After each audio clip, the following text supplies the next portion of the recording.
Karoma.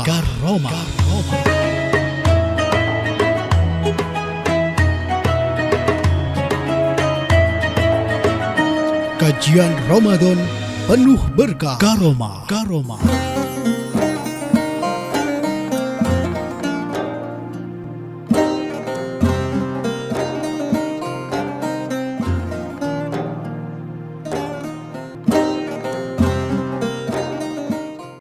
Assalamualaikum warahmatullahi wabarakatuh. Bismillahirrahmanirrahim. Alhamdulillahirabbil alamin. Assalatu wassalamu ala asrofil anbiya'i wal mursalin Sayyidina wa maulana Muhammadin wa ala alihi wa sahbihi ajmain, amma ba'd. Puji syukur kehadirat Allah Subhanahu wa ta'ala atas limpahan rahmat, hidayah serta inayahnya kepada kita, sehingga alhamdulillah dalam 5 hari terakhir di bulan Ramadan ini kita masih diberi kesehatan dan tetap semangat dalam menjalankan ibadah.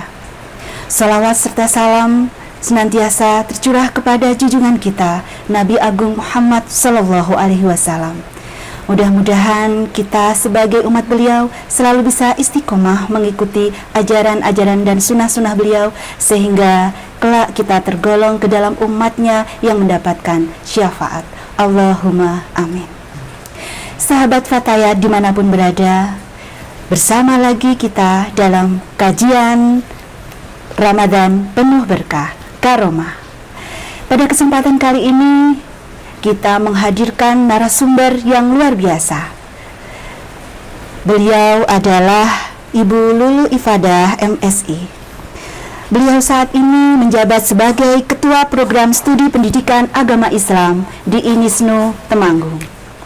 Selain itu, beliau juga menjabat sebagai Wakil Ketua 3 Bidang Hukum, Politik, dan Advokasi dalam kepengurusan PC Fatayat NU Kabupaten Temanggung. Mari kita simak bersama-sama materi yang akan beliau paparkan pada kesempatan ini, yaitu dengan tema penguatan ESQ di bulan Ramadan. Monggo, silahkan Baik, terima kasih Ibu Ida. Assalamualaikum warahmatullahi wabarakatuh. Waalaikumsalam warahmatullahi wabarakatuh. A'udzu billahi minasyaitonir rajim. Bismillahirrahmanirrahim. Alhamdulillahirabbil alamin. Alhamdulillahilladzi ja'ala Ramadan syahrus siyam lil mu'minin wal muttaqin. Allahumma salli wa sallim wa barik ala Sayyidina Muhammad wa ala alihi wa ashabihi ajma'in. Amma ba'd. Pemirsa, sahabat Fatayat yang dirahmati Allah dimanapun berada, alhamdulillah wa syukurillah kita dapat bertemu di penghujung Ramadan ini dalam keadaan sehat. Sehat Mbak Ida? Alhamdulillah Sehat. Tetap semangat menjalankan ibadah meski di hari terakhir ini ujiannya banyak sekali biasanya. Persiapan Idul Fitri dan yang lain ya. Betul sekali. Alhamdulillah wa syukurillah.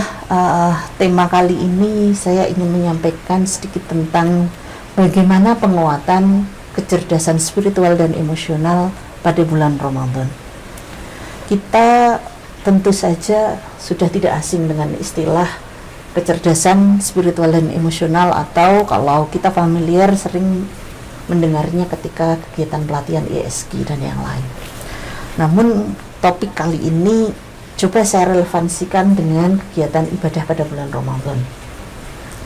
Kita harus mengkajinya dengan melihat asal perintah puasa itu sendiri. Yang pertama disebutkan dalam Al-Quran, Bismillahirrahmanirrahim, Ya ayyuhalladzina amanu kutiba alaikumus syiyamu kama kutiba alal ladzina min qablikum la'allakum tattaqun. Perintah puasa ini melekat kepada orang-orang yang beriman. Iman artinya percaya kepada Allah, tidak ada embel-embel untuk yang lain. Artinya puasa ini bersifat sangat intimate antara kita sebagai manusia dengan Allah. Dikatakan as-saumu li wa ana ajzi bihi.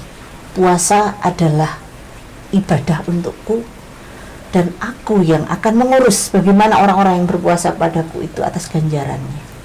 Artinya ini bersifat sangat pribadi. Nah, ujung dari perintah ini diakhiri dengan kalimat la'allakum tattaqun. Artinya tujuan dari puasa tidak lain tidak bukan adalah takwa. Nah, dimensi ketakwaan ini dalam Al-Quran disebutkan melalui beberapa ayat. Salah satunya saya hari ini akan menyebutkan tentang surat Ali Imran ayat 133 sampai dengan 134. Bismillahirrahmanirrahim. Wasari'u ila maghfiratin min rabbikum wa jannatin arduhas samawati wal ard uiddat lil muttaqin. Ini dimensi yang pertama. Ciri takwa adalah orang yang mau memohon ampun, meminta ampun, mendekatkan diri kepada Allah, yang bentuk pengampunan dan rahmat Allah itu seluas jagat raya. Artinya ketika kita berniat untuk meminta ampun kepada Allah, Allah sudah mendekat dengan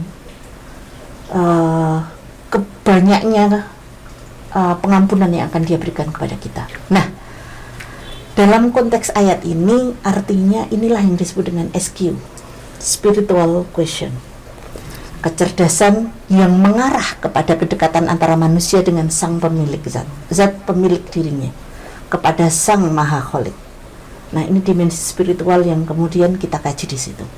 Nah, adapun dimensi emosional. Nah, emosional yang seperti apa? Kita lihat pada ayat ini dilanjutkan pada ayat 134. Apa itu? Alladzina yunfiquna fis sarra'i wad-dharra'i wal kadhiminal ghaidh wal 'afina 'anil nas wallahu yuhibbul muhsinin. Dimensi kecerdasan emosional ini mengarah kepada bagaimana kita berakhlak kepada sesama manusia. Nah, tetapi kalau konteksnya adalah mengakhiri puasa dalam tujuannya sebagai ketakwaan, maka definisi takwa dalam konteks ibadah kita pada sesama manusia dijelaskan alladzina yunfikuna fis sarra'i wad-dharra'i, yaitu orang-orang yang mau berinfak, menginfakkan hartanya pada saat kondisinya lapang maupun sempit. Kita tahu ya, orang berinfak pada saat kondisi sempit itu luar biasa sulitnya. Tapi masih banyak loh. Kita lihat bagaimana ibadah di bulan Ramadan ini menghadirkan suasana lain. 1 bulan dikemas dengan kemasan kehidupan yang sangat berbeda dengan 11 bulan sebelumnya. Apa itu?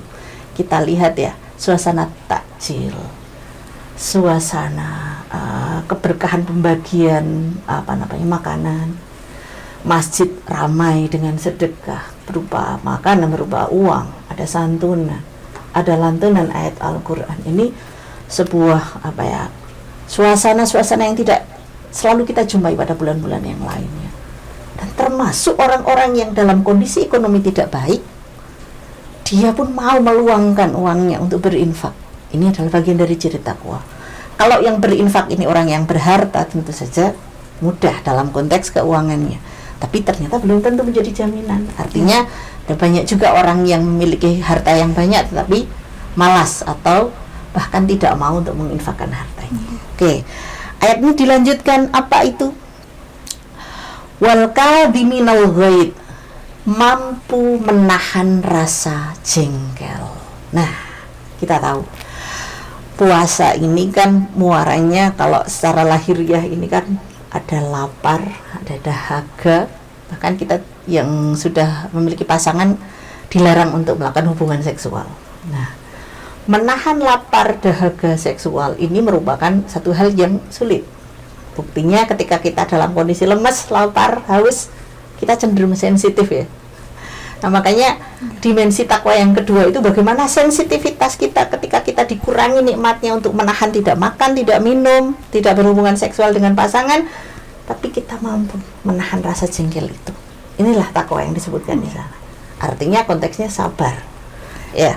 Kemudian dilanjutkan ayat ini dengan wal 'afina 'anin nas, dan memaafkan sesama manusia. Nah, seringkali kita berbicara begini, kalau terminologi orang Jawa, memaafkan itu dilaksanakan pada Idul Fitri. Ya. Idul Fitri hanya sebagai simbol perayaan, tapi hakikatnya bagaimana dimensi takwa itu bisa kita betul-betul alami, kita rasakan adalah memaafkan itu sedari sekarang. Tidak harus menunggu Idul Fitri. Setiap saatnya. Sahabat-sahabat ada perasaan yang galau, ada hal-hal yang kurang pas, ingin menyampaikan permintaan maaf, bahkan ingin memaafkan orang lain, sekarang saja, tidak usah ditunda sampai Idul Fitri, bahkan menunda sampai Idul Fitri tahun berikutnya, masih lama sekali. Nah, memaafkan ini adalah bagian dari proses menyehatkan jiwa dan juga raga. Jadi termasuk yang paling sulit dilakukan oleh manusia adalah tidak hanya memaafkan manusia dalam konteks orang lain, termasuk maafkanlah dirimu atas kesalahanmu. Ini juga ternyata obat yang mujarab, Mbak. Apa itu? Memaafkan diri sendiri ini contohnya adalah menghilangkan rasa gelo. Gelo itu apa? Penyesalan yang berlebihan atas kesalahan yang kita lakukan, berimbas pada fisik yang tidak sehat. Ini adalah bukti kita tidak bisa memaafkan diri kita sendiri. Nah, ini konteks pemahaman ayat ini sebenarnya luas sekali, namun saya hanya ingin mencupliknya sedikit-sedikit. Nah, tentu saja melalui dua ayat ini kita bisa belajar bahwa oh iya ya, ternyata takwa itu tidak hanya dimensinya kepada Allah, ada dimensi lain terhadap sesama manusia yang kita sebut dengan hablum minan nas. Atau bahkan ada beberapa tulisan yang menyebutkan bahwa Ramadan ini adalah bulan aktivasi takwa. Wah, aktivasi ketakwaan seseorang atau aktivasi kecerdasan spiritual dan emosional seseorang adalah bulan Ramadan. Melalui Ramadan ada aktivasinya.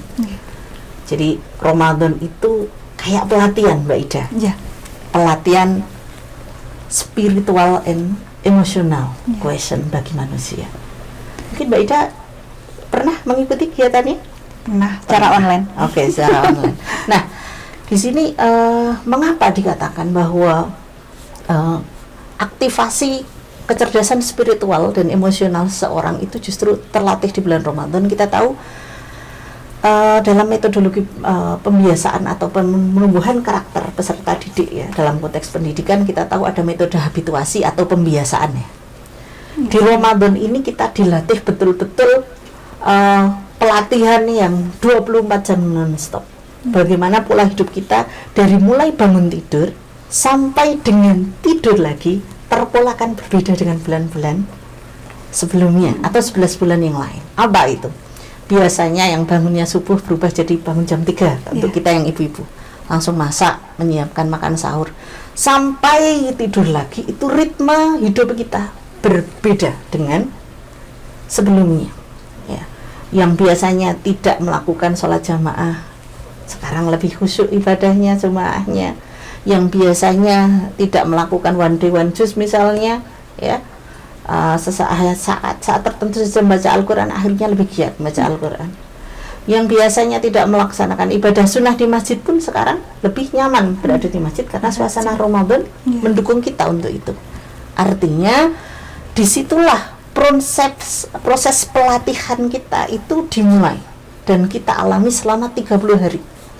Nah, ketika ya penanaman karakter pada seseorang itu kan dengan melalui pembiasaan itu kan tercermin ketika kegiatan itu dilakukan secara terus menerus. Nah, 30 hari ini waktu yang cukup efektif dan efisien untuk melakukan sebuah pelatihan di mana kita terbentuk secara emosi, secara spiritual untuk betul-betul melatih diri kita berbeda dalam kualitas ibadah.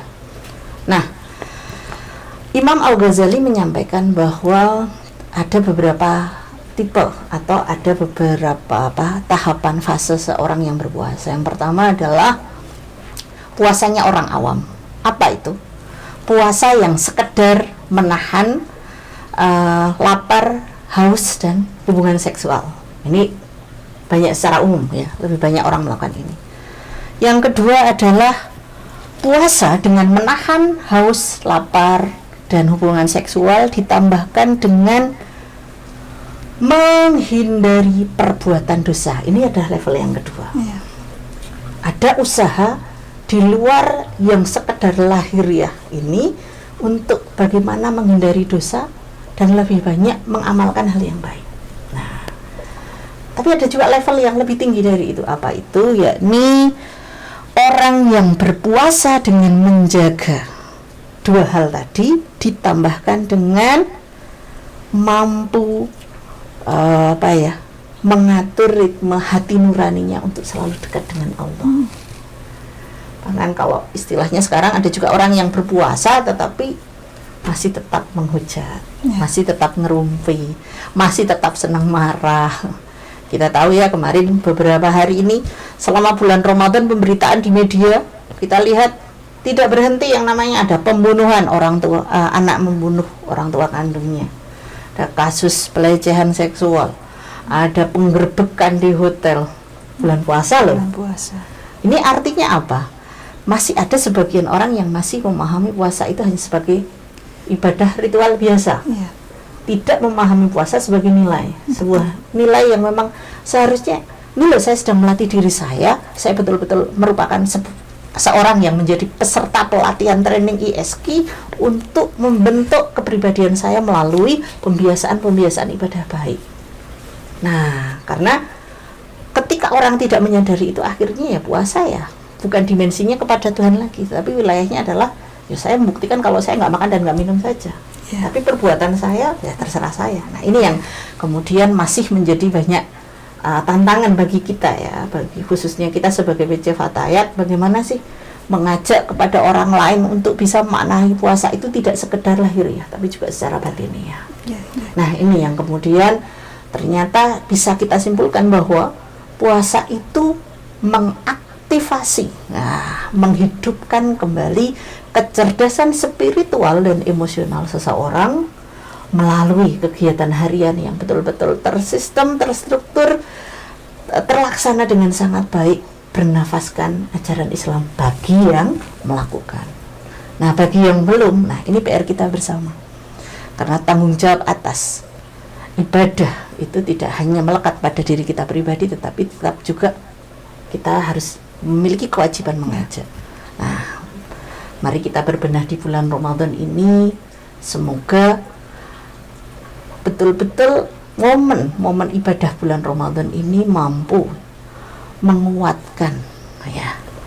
menguatkan kecerdasan spiritual dan emosional kita, dekat dengan Allah, bagaimana kita bersikap dengan orang, menjaga emosi kita agar tetap stabil, bagaimana kita mengurangi kegiatan menggunjing tetangga misalnya. Nah, ini kita mulai dari sini.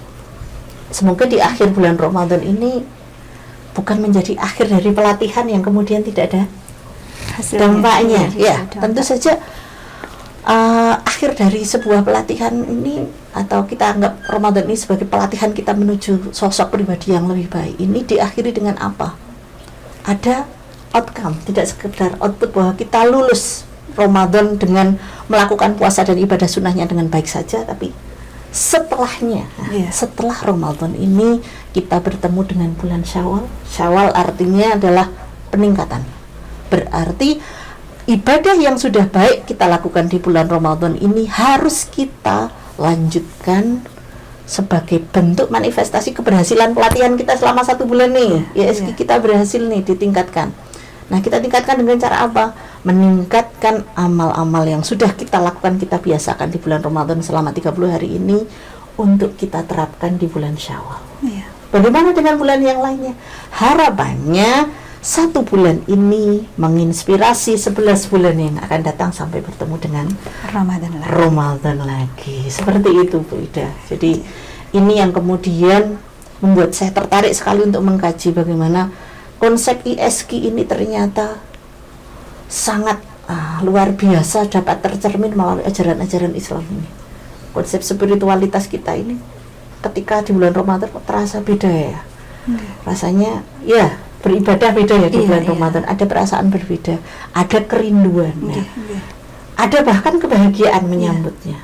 Nah, kebahagiaan menyambut ini ternyata harus kita teruskan dengan kebahagiaan melaksanakan Ramadan selama 30 hari. Jangan sampai bahagia di awal saja. Kayak orang mau menikah aja bahagia di awal, setelah itu lebih bahagia ya. Atau Ramadan yang jadi menikmatinya tidak hanya sampai berhenti di bulan Ramadan. Mari kita jadikan Ramadan ini sebagai bentuk pelatihan kita beradaptasi dengan kebiasaan-kebiasaan baru, kebiasaan-kebiasaan lebih dekat dengan Allah, kebiasaan untuk mengurangi perbuatan dosa, kebiasaan untuk mampu menjadikan diri lebih baik. Jadi ada kemanfaatan untuk diri kita melalui kedekatan kita dengan Allah, ada kemanfaatan diri kita kepada orang lain. Ini juga mengejawantakan konsep khairun nas anfa'uhum linnas. Mungkin itu sedikit dari saya. Semoga melalui kajian kali ini sahabat-sahabat Fatayat juga bisa terinspirasi ya. Oh iya ya, artinya berarti melalui kegiatan Ramadan ini ada banyak hal yang bisa kita kaji kembali. Tentu saja kajian ini masih bersifat sangat dasar, sangat umum, hanya memantik. Harapan kami sahabat Fatayat dimanapun kalian berada bisa lebih menguatkan kembali penelaahan ini. Kenapa saya tidak mengkaji teori-teori yang lain? Ya, tentu saja ketika kita mengkaji teori yang lebih luas akan bahasannya lebih luas lagi ya. Tapi kita hanya fokus untuk kali ini lebih pada penajaman atau penguatan ISQ di bulan Ramadan saja, agar paling tidak ini memberikan stimulasi pemahaman kepada kita sebagai seorang muslimah bahwa ternyata apa yang saya lakukan selama bulan Ramadan ini adalah bagian dari proses saya mencerdaskan emosional saya, mencerdaskan spiritual saya untuk saya tularkan kepada keluarga ya khususnya dan atau masyarakat sekitar. Ini penting agar nilai-nilai yang tercermin di bulan Ramadan tidak sekedar simbol, tidak sekedar tradisinya, tidak sekedar ibadah yang mampu di-show up ke orang lain, tetapi justru tercermin dengan kenyamanan batiniah kita. Nah, itulah yang disebut dengan internalisasi kecerdasan spiritual dan emosional. Mungkin itu saja, Bu Ida. Mungkin ada yang perlu ditanyakan atau ditambahkan, mungkin agar pemirsa lebih bisa mengetahui lebih dalam. Sepertinya kajian ini sebenarnya akan lebih bagus lagi ketika kita nanti menguliknya tidak hanya dari sudut pandang kecerdasan spiritual dan emosional ya, karena kita tahu bahwa teori-teori kecerdasan itu sekarang sudah mulai banyak sekali. Jadi bisa dikaji dari sudut pandang yang beragam, namun intinya kita mengambil maslahahnya agar pembahasan-pembahasan tentang kajian-kajian di bulan Ramadan ini mampu menguatkan ibadah kita tidak hanya di bulan Ramadan, sampai pada bulan-bulan berikutnya. Mungkin itu yang dapat kami sampaikan. Semoga pemirsa semuanya yang ada di rumah, sahabat-sahabat Fatayat semuanya, dan juga seluruh pemirsa yang ada dimanapun berada, mampu memahami ini sebagai konsep stimulasi bersama. Mari kita aktifasikan kecerdasan dalam diri kita agar kita menjadi manusia yang jauh lebih bermanfaat, dan manusia yang jauh lebih dekat dengan Allah Subhanahu wa Ta'ala. Demikian yang dapat saya sampaikan. Semoga Ramadan ini bukan Ramadan terakhir buat kita. Semoga Ramadan di tahun-tahun berikutnya kita bisa tingkatkan keimanan, ketakwaan kita pertajam kembali kecerdasan emosional dan spiritual kita melalui kegiatan-kegiatan yang positif dan bermanfaat. Kami akhiri, wallahul muwaffiq ila aqwamit thoriq. Wassalamualaikum warahmatullahi wabarakatuh. Bu Lulu, mendengar tadi yang sudah dipaparkan oleh Bu Lulu, ini memang di bulan Ramadan ini kebanyakan manusia lebih fokus dalam menjalankan ritual kesehariannya itu meningkatkan ibadah kepada Allah, ya, seperti tadi yang sudah disampaikan, menjalankan sholat tarawih, kemudian tadarus dan ibadah-ibadah lain yang memang spesial di bulan Ramadan. Tetapi dalam rangka hubungan dengan manusia ini kadang-kadang masih ada hal-hal yang kurang begitu diperhatikan. Betul. Karena ESQ sendiri kan juga tidak hanya hubungan kepada Allah, tetapi juga mengatur hubungan kita dengan manusia. Menghadapi hal semacam itu bagaimana menurut Bu Lulu? Iya, yang terjadi memang seringkali ibadah Ramadan itu dimensinya kita lebih pada Allah saja ya. Jadi bagaimana tidurnya saja bernilai ibadah, maka saya harus banyak membaca Al-Quran, saya harus banyak sholat, saya harus beribadah sunnah dan sebagainya, tetapi konteks dimensinya lebih mengarah pada Allah. Nah, bagaimana agar kita dalam beribadah ini juga berimbang, hablum minallah dan hablum minannasnya seimbang? Tentu saja ini harus dengan melalui penyadaran. Penyadaran bahwa kita tidak bisa menghilangkan konteks kekhusyuan ibadah kita dengan melewatkan ibadah kita kepada sesama manusia. Seorang dikatakan baik kepada Allah, ya baik kepada makhluknya. Nah, ini yang kemudian tercermin melalui kegiatan-kegiatan Ramadan. Biasanya malas bersedekah, mumpung Ramadan saya ingin bersedekah. Biasanya saya malas untuk melakukan ibadah-ibadah yang kaitannya dengan di luar sedekah, misalnya berbuat baik kepada orang, tidak mengumpat. Saya akan mengurangi menggunjing saya, tidak gibah. Tidak gibah. Nah, ini yang kemudian jarang dipahami karena berpikir bahwa ibadah itu konteksnya ya ibadah kepada Allah saja. Padahal dimensi ketakwaan ini muncul juga pada wilayah bagaimana kita memperlakukan orang lain, bagaimana kita menghormati, bagaimana kita memaafkan. Betul.